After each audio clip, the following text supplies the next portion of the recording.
If you missed ABC's beautiful new drama, Anzac Girls, go to iView to watch now. We've become a very close band of sisters. And see a new episode of Anzac Girls this Sunday at 8:30 on ABC TV. Sunday. Where the hell have you been? It's not my fault, I got distracted. By what? We could always find something. Come on. Where are we going? Into darkness.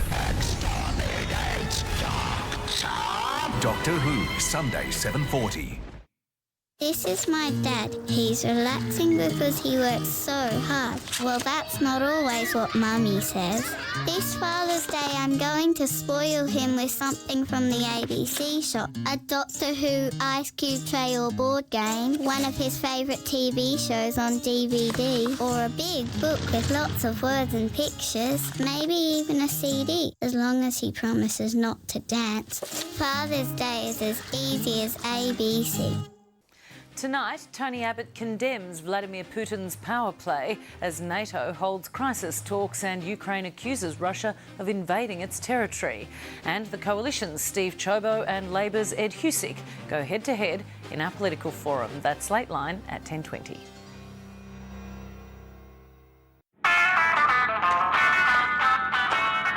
My kids are so proud of me. My little boy, he's 7. And just knowing that Mum drives one of the biggest trucks in Australia is so cool.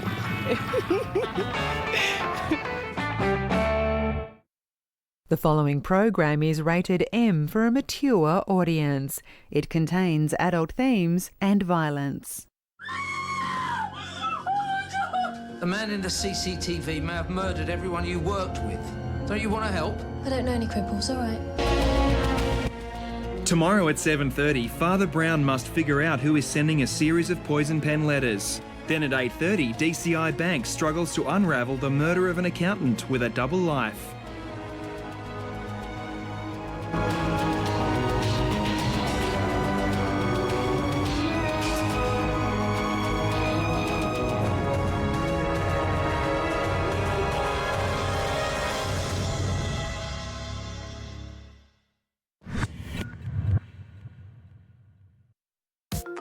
Next, catch the day's news on Lateline, then join host Lawrence Mooney for Dirty Laundry.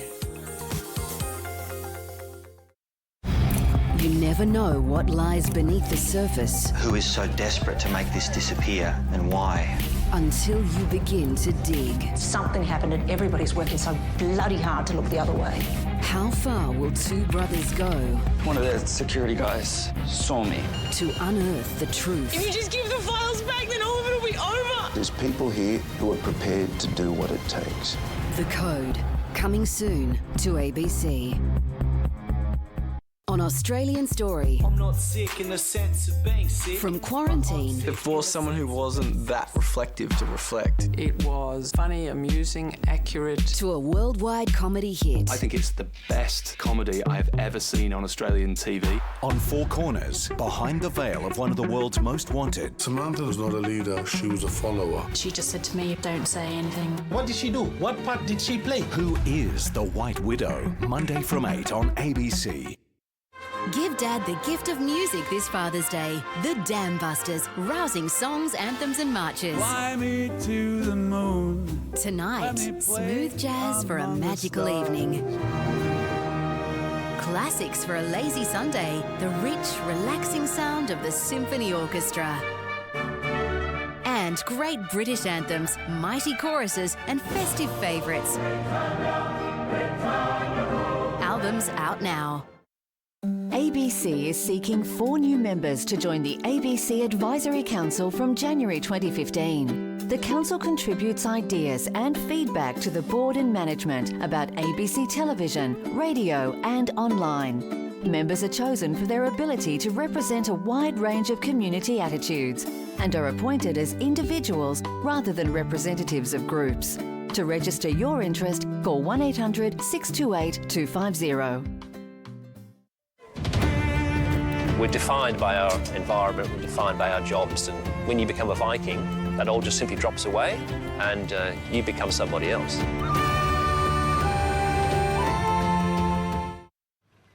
Tonight, Putin's power play. Russian forces are engaged in direct military operations inside Ukraine. We urge Russia to cease its illegal military actions, stop its support to armed separatists, and take immediate and verifiable steps towards de-escalation of this grave crisis.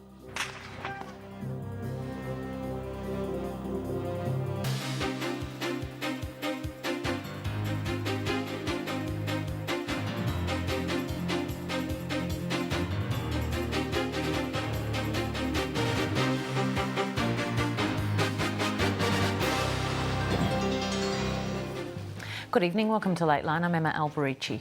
The United Nations says 2,600 people have been killed in eastern Ukraine during the 4-month conflict. Tony Abbott so far stands alone among world leaders prepared to characterise this as a Russian invasion. Shortly we'll be joined by the Coalition's Steve Chobo and Labor's Ed Husic to discuss Australia's position on Russia and how the government plans to help quash the Islamic State. You can join the conversation with our guest tweeter, Peter Brent. He's the political blogger at The Australian. Just follow the Lateline hashtag. But first, our other headlines. No plan A. US President Barack Obama admits he hasn't got a strategy for dealing with the Islamic State. South Australia and the ACT knock back tens of millions of dollars in school chaplaincy funding. And there she blows. A volcanic eruption in Papua New Guinea sends villagers fleeing. NATO has denounced Russia's incursion into southeastern Ukraine, saying Moscow has been carrying out a long-term plan to undermine Ukrainian sovereignty. NATO has released satellite images to back up its claim that more than 1,000 Russian troops are operating across the border, an accusation that Moscow has repeatedly denied. Russian President Vladimir Putin has stepped up his rhetoric by comparing the actions of Ukraine's military to those of the Nazis in World War II. He's also said that Ukrainians and Russians are practically the same people. Europe correspondent Philip Williams reports. While the fighting in eastern Ukraine continues, so too the accusations and denials about who is responsible. NATO produced these satellite images it says clearly identify Russian soldiers and weapons inside Ukraine. These latest images provide concrete examples of Russian activity inside Ukraine, but they are only the tip of the iceberg in terms of the overall scope of Russian troop and weapons movements. Despite Moscow's hollow denials, it is now clear that Russian troops and equipment have illegally crossed the border into eastern and southeastern Ukraine. At an emergency session of the UN Security Council, the war of words over Russian culpability continued. The mask is coming off. In these acts, these recent acts, we see Russia's actions for what they are, a deliberate effort to support and now fight alongside illegal separatists in another sovereign country. The current escalation in the southeast of Ukraine is a direct consequence of the reckless policy of Kiev, which is conducting a war against its own people. Russian